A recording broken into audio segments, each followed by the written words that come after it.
So the big question is this: how do aspiring real estate investors like us escape from the rat race and build real wealth and freedom without access to millions of dollars in investment capital and start to live the life that we know we deserve? This is the question, and this podcast will give you the answer. My name is Zack Childress, and welcome to Real Estate Investing Talk Show. It is week 17 is today's topic, okay? Week 17, and this is all about getting help. And so how do you go about getting help in today's marketplace when you're just starting out and you don't have a whole lot of money? You know, some people say, oh, well, Zack, you've got assistants and you got people helping you, but guess what? I didn't have that when I started. Not at all, okay? What I had when I got started was the vision, the hope, and the desire. That's what I had, okay? That was absolutely what I had, and I just sought to move forward. What I found out very quickly is that there was only so much that I could physically do. And so if I could get help, I could do more. Like, you know, then there's a whole list of things. I actually have an entire training on this called the Virtual Assistants training, working with a virtual assistant. And I'm not going to go through the whole thing with you, but I'm going to share some pointers out of here to help you understand like how you should be working with a virtual assistant, or what they should be doing for you, or how you can get them to do a lot of the work that you just don't either have time for or you just can't do, okay? And so that's what's important. And at the end of the day, you don't want to get caught down as an employee in your business. So we classify virtual assistants almost as an automation tool to put into your business to help offset some of the day-to-day work, the day-to-day grind that you have going on. And so I encourage you to think about that. And so that's the direction we're going today. Okay, so let's dig in a little bit. Let's talk about this. So one of the things I want to talk to you about is what you can use them for. So some of you might even be confused at basically what a VA can actually do for you. So I'm just going to run down a list with you of the things that I've had them do for me. Find deals. That's probably the main thing I use them for, scouring the web, looking for deals on a constant basis, and calling homeowners. Now, obviously, we don't want to use one that doesn't speak clear English to call homeowners, but most VAs are in other countries, and you'd be surprised at how many of them do speak clearly. So don't underestimate that. We'll use them for pre-screening, like pre-screening phone calls, pre-screening emails, pre-screening deals, advertisements. If we've got a lot of emails coming in, you can have them filter your emails from advertisement. Posting, we use them for posting. We use them for putting our leads into autoresponders. That we use them for blogging, like creating a blog page in your community that says something like, how, like Huntsville House Buyers Network or something like that. So you get the search terms and just have them blogging on there for you. Answering the telephone, inbound calls, being more of an assistant, creating websites. You'd be surprised at what all they can do. Making appointments on a Google Calendar schedule for you. Performing clerical duties like setting appointments, calling people, setting up follow-ups, moving appointments, just all kinds of stuff. Drip marketing campaigns. If we're using like a click to mail, setting up click to mail so that we're dripping marketing. Also building flyers that we post online, like through, like Craigslist or Oodle, or like a V-Flyer or a Postlet service, sending out thank you notes for any time that you've worked with a seller or even a buyer. You should have them send a thank you note that just says, hey, look, I just want to say thank you for a clean transaction. I appreciated, you selling me the house. And, if you know anybody else that needs to sell the house, please keep us in mind. Here's a business card you can give them. Just keeping in touch with people for you. And then there's lots of services that you can use online to have them do that. Also writing or placing an ad in a newspaper, collecting demographical information, arranging closings, transaction coordinating. There's so much that they can do from afar. They don't have to be in your office. And the reality is you can hire a virtual assistant anywhere from $2 to $3 an hour to $5 to $6 an hour. And so it's very cost effective. Now, there are companies out there that, basically specialize in this, and that's all they do. Or you can hire them individually yourself, okay? Give you an idea, some places that you could use or go to, if you want to write this down, is getafreelancer.com. You can go to Get a Freelancer. That's a place where you can hire freelance people. You can obviously go on Craigslist and post an ad and get some people there too. But another great one that you might want to look up is called Upworks. It used to be Elance, but now it's Upwork. So you can... And a lot of people have moved over to Upwork. We used to use Elance a lot, and now, we use Upwork. And so, well, there you go. It's on your screen. That's what it looks like. So, one that's been around forever is Team DoubleClick. Team DoubleClick. And, these guys have been around for a long, long time, and they understand what we do. I know they have worked with, lots of VAs out there and getting them, or investors, I should say, working with a VA service. So I know that they're pretty credible as well. Another great site you might want to check out is called Task Every Day. Task Every Day. And TASKS everyday.com. Task Every Day is another really cool site. They have all kinds of different services that you can do with them, and really just to help you with day-to-day tasks. That's what they're designed for, and to really kind of help you get going. But now, let me just be clear on all that. You don't need all of those sites. You need to find one you like. You need to find one that's easy for you to work with, and you need to go there and say, look, I'm trying to hire a VA that specializes in real estate. So what would be something that you would maybe search out in there? Well, you would search out, if it, for the keywords that it'll say, what do you want to look for? You're going to put real estate. My keyword is real estate, comma, data entry. Real estate, comma, data entry. Like, that's the two big things that I'm going to write. I might put real estate, comma, data entry, comma, assistant. Okay. And the reason that I do that is I'm filtering down that list to people, because when a freelance person, like a virtual assistant, goes in and says, hey, I'm going to go to this site, put my information in here so I can get business. They're going to fill out the keywords that they have skill sets in.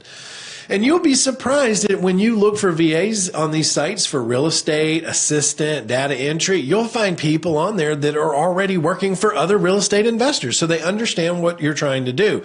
It's just getting clear with them. Now, we went over all those duties they can do. You're not going to just dump all those on one VA, but you're going to slowly move into the VA's relationship, giving them small tasks at a time. The main task you want them to do is sourcing leads. So you want them going to websites, lots of different websites on a regular basis, searching for keywords. And so that's something that I'm going to share with you.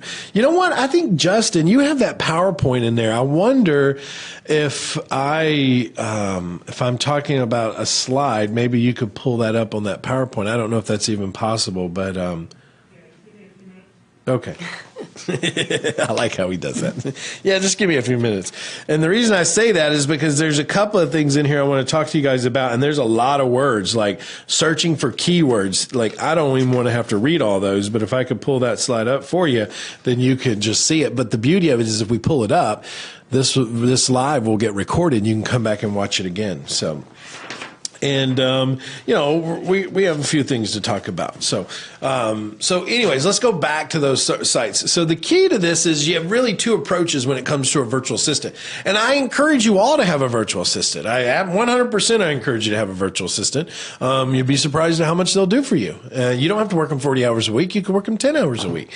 Let's say you pay one $5 an hour and they work 10 hours a week. You got $50 a week that you're paying out for somebody to source deals for you and handle workloads for you, right? If you're the type of person that's stressed out, you got a job job, you're trying to build your real estate business on the side too, and there's just not enough time in the day, then you need to have a virtual assistant. You need to have somebody that you can start to lay out processes that you don't have the time for, that you're not getting to, that you can hand off to them and say, look, I need you to research these deals. Here's what I need you to do. I need you to go find this, to go to this website and find this information. Go to this website, find this information. Go to this website and find this information.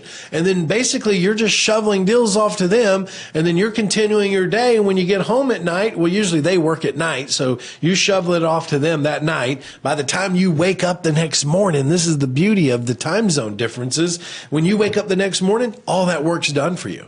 So it's like working 24 hours a day. You know, have you ever said to yourself, man, if I just had one more hour in the day? Well, while you're sleeping, your VAs are working, okay? They're not doing like outbound dialing, but they're doing research. They're looking for deals. They're running numbers off of websites and finding, you know, comparable data. They do all that while you sleep. So, you know, work while you sleep. You got it made, right? I'd caught on to VAs early in the beginning, and that was a big process for me. On the other side of it was that I actually, in the very beginning, when I first started training and speaking, this was what people brought me in for. They would bring me in to teach on automation and virtual assistants. Automation and virtual assistants. That was like my thing. Like, oh, call Zack in. He'll teach your students how to automate and work with virtual assistants. You know, and that was, you know, umpteen years ago when that happened. So over a decade ago. So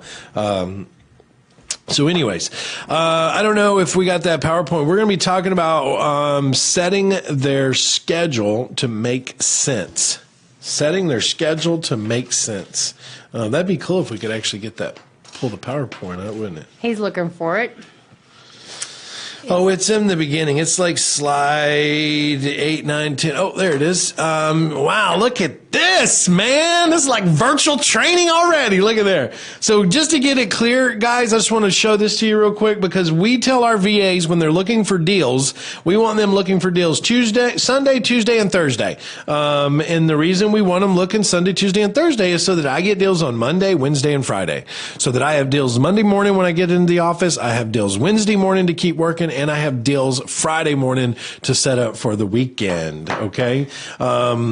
That's the best part about it. Here's another strategy for you with VAs, and then you can also apply this to yourself, is doing what's called the split shift. Okay. So what is the split shift, right? The split shift is we as humans get distracted very easy. So your VAs will be distracted very easy too. So, you know, part of the approach to getting more done in a day is not bouncing back and forth. So you yourself, nor your VA, you don't want them to go find a deal, then research the deal, and then tell you about the deal. Go find another deal, then research the deal, and then tell you about the deal. They'll get less done. So we want them in the first 4 hours, you know, to do all the deal searching, like find all the deals and get all the deals ready to go. And then the next 4 hours, maybe that's where they do the outbound dialing, or they email them about the deal. You know, you just want to split it up. You just want to split up their day if they're working an 8-hour shift, or if you got them working 3 days a week for you and you got them working 3 hours a day,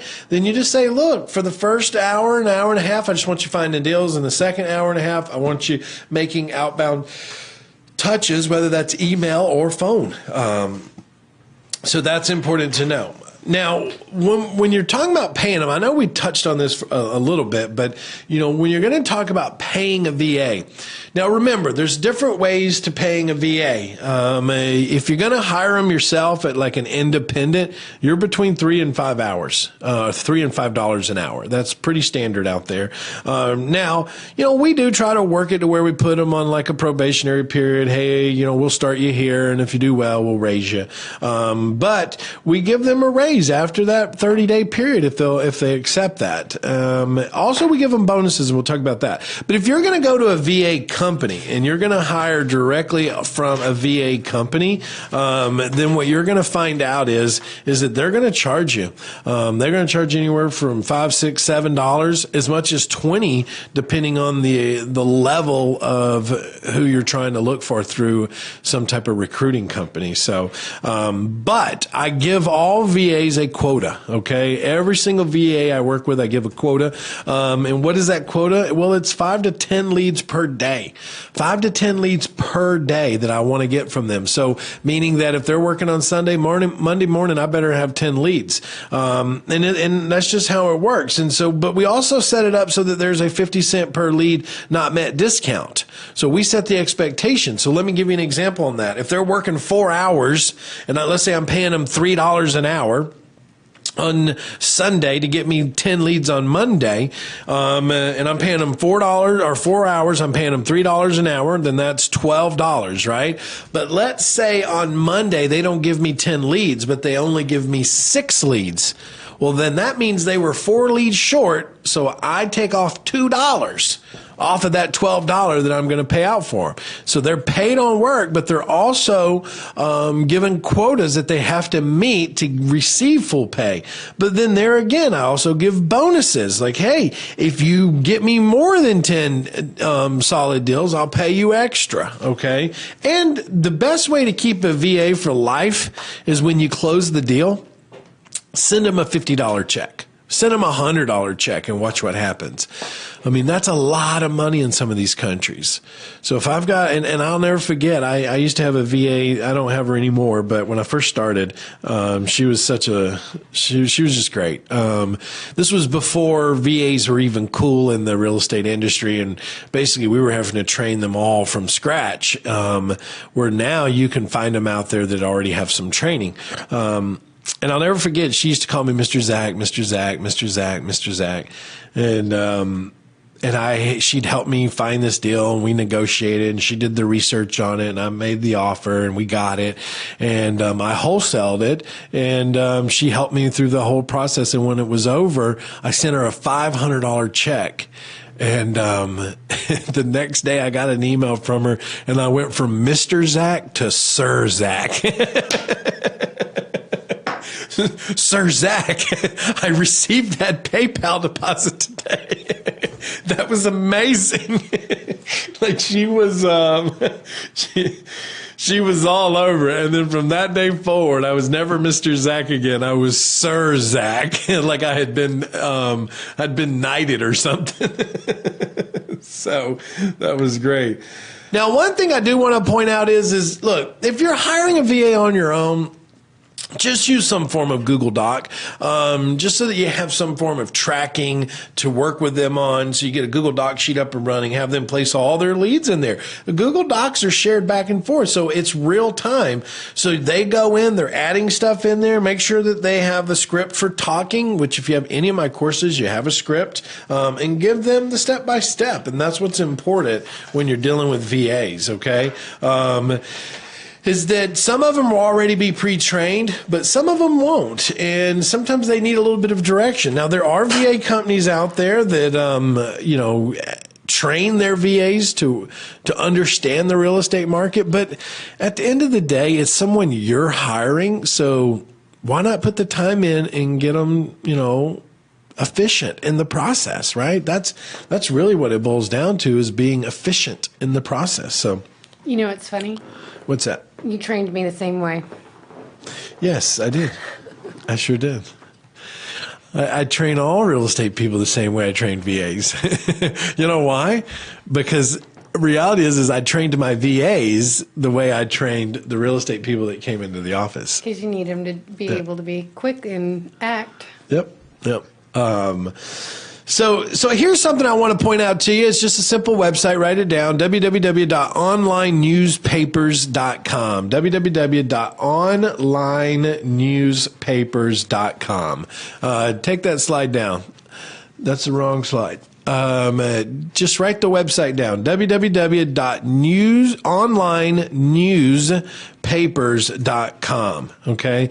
Disregard that slide. That's a bad link in that slide. So onlinenewspapers.com will take you to a site where you can actually Go look at your state, your city, and pull up every newspaper in your market. And we have the VAs do this. And the reason we have them do this is because, one, it's time consuming. I don't want to do it. But two, we have them go into the real estate section and see who's posting properties in the real estate section for sale, so that we're not just looking on Craigslist and we're not just looking on, sites like Oodle and for sale by owner sites, but we're also going into the paper because, people still print their properties for sale. And so we definitely go in there and we look for that, for those types of deals in there. So, when I grew up, if you wanted something, you had to go get the money to pay for it, right? My very first job ever was like 8 or 9. I went around and I cut grass. I lived in a little trailer park, and I'd go cut these little trailer park grasses for like $5 to cut the whole yard.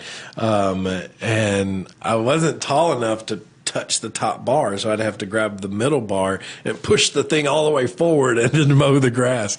That was my first lesson. And then I'll never forget, I realized I wasn't getting paid enough because it was taking me, more than an hour to cut these yards because I was so small. Then when I went back to try to charge them more, I didn't do too well. The homeowners were like, well, why should I pay you more? You're already cutting it for $5. But moving on past that, when I was about 11, my first job, because I classified that lawnmower business as my first business. My first job, I went to go work for this guy, and he was a farmer. And before they could plow fields, you had to go through and pick up all the rocks out of the field. And so this guy would drive behind us in a big equipment, with a bucket on the front, and we would walk in front of this, and we would dig rocks up out of the ground and throw them in that bucket. We'd dig rocks up and throw them in that bucket, and we'd go up and down these fields, and we're talking acres after acres after acres. It's farmland, so that that land could then be, tilled and fertilized and ready for farming. Now, the sad part about it is once you did it once, you normally didn't come back and do it again. So it wasn't didn't have longevity, I should say. So, but yeah, I got paid 5 cents a rock. That'll make you think about it, huh? So that was probably one of your best lessons ever, because you found out then that you had to turn over lots of rocks to make it. That's a good point, Jill. I did. I was looking for rocks to turn over. It was like an opportunity. Every time I saw a rock, it was an opportunity to make 5 more cents. Yeah. Anyways, so let's talk about some of the things they need to be searching for, okay? So when you're working with a VA, there is some key terms that you can search for. It's called step-by-step searching for keywords. Thank you, Justin. I'm going to leave that up for a minute, because if you want to screenshot that or write it down, remember, you can always come back and look at it later. But these are, by far, the best search results that we have found for looking for great deals on the web. And I don't mean search results as in SEO search results. I mean keyword searches, like when your VA scanning through the paper looking for deals, or any of these words in those papers. When they're on Craigslist and they're looking for deals, they can search specifically for these keywords. When you're setting up your free lead generator, that RSS reader that we give you some training on how to, download that to your computer and set that up, you can set up these keyword searches in that free lead generator, so that it scours these different websites and finds these deals. I mean, that's the beauty of it. And so these keywords are powerful. I mean, the one at the very end on the right column, corporate owned, I can't tell you the success I've had out of that one. It's cut off on the screen, but it's called corporate owned. And the reason corporate owned is important is because when they go to sell, they don't care. Like, they leave all the furniture and the TVs, and these things are nice. And they're usually either closing down their business and they're liquidating, And they don't care. Another good thing to look at is when in your market, when you have, or you're aware of a business closing down and it's a big business, you want to call there and ask to speak with the person in charge of liquidations of the assets. And they may sound a little confused, but you might say, well, look, I'd like to speak to somebody that's in charge of selling off assets like desks, tables, chairs, things that you have, that you're going to be selling off either because you're moving or you're closing down.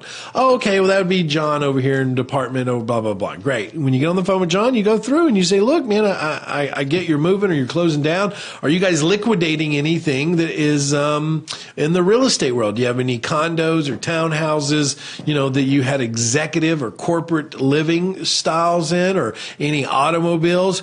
You will be surprised at what they have that they're willing to let go of cheap, okay? Cheap. Below appraisal is always an interesting one because you don't know how far below it is, but look, I'll when I'm done with a property, I'll have it appraised, and let's say it appraises for $180,000. Well, if I list it for $178, I'm below appraisal.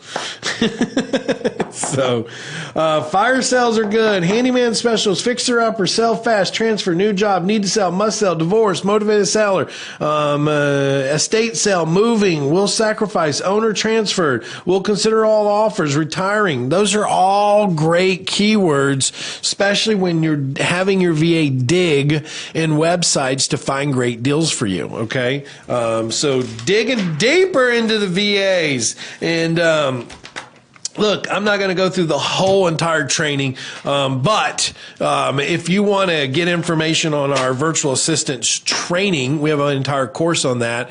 Just call the office. You can call any of our student advisors, 707-247-4248. Let them know that you want that. I don't think it's very expensive at all. I think it's $100 or something like that. Or a little more. I'm not sure, but it's not very expensive. But all the training's in there. We even have a manual in there that basically outlines the workflow for the VA. You download it to your computer, you put your company information on it, and you send it off to them. It's super, super easy. So, regarding VA, so obviously there's nothing stopping them from working for somebody else as well as working for you. Right. So what kind of protection do you have to stop your VA from giving leads? You don't. Okay. You don't. That's, the other side of it. And there's some ways to... Justin, see if you can pull up Odesk. I don't know if you can or not, but and I think Upwork does the same thing. Yeah, so Upwork bought Odesk and Elance. So in Upwork, they have what's called a tracking system. And so what is this? This is why, so many people go to Upwork. That when you go to hire someone in Upwork, they actually will monitor that person's activity on your job. Okay. And so you can actually see what they're doing, how they're doing it. And I wanted to see if they had it on here. Recurring project, full-time contract work, short-term. Let's see here. Find, hire, work, pay. Use that word puffer to chat, share files, collaborate, do desktops, sensor from your desktops on the go. Let's see here. No, they don't have it on the front, but it's all about tracking them. Now we can't stop them. I mean, if you're in Dallas, Texas, and they got 3 other investors in Dallas, Texas, you can pretty much guarantee they're going to send that deal to all 3. Absolutely. Yeah, absolutely. They're going to find it. I mean, one of the ways is the same way that I hire property management companies is when you're calling them, you're going to say, or when you're interviewing them or emailing them, you're going to say, well, look, I'm looking for someone to find deals for me in the Dallas, Texas market. Have you ever worked this market? And a lot of times what happens is they think that's a qualification question. So if they have references in that market, then they'll say, yeah, I have worked in Dallas and I have a client in Dallas now. Gotcha. You follow me? So it's kind of a trick question, but it puts them in a situation of feeling like they have to qualify themselves. So if they'll say, yeah, I have, then you can say, oh, do you have references? Oh yeah, call, John Smith and Sarah Lou. Oh, okay. Are you working with them now? Yeah, I sure am. Okay. Well, then now you know. You follow me? Right. So it's just a little bit of a way to communicate up front. Now, if they say, no, I haven't, but I worked for other investors in other markets, then great. Right? Right. So. Right. Oh, good to know. You've been listening to the Real Estate Investing Talk Show. I'm Zack Childress, and I'm on a mission to create 10,000 real estate bosses over the next year. Will you be one of them? Head over to my website, reisuccessacademy.com/web class, and register for my free web class where you'll discover how to escape from the 9-to-5 grind and become your own boss in real estate. See you there.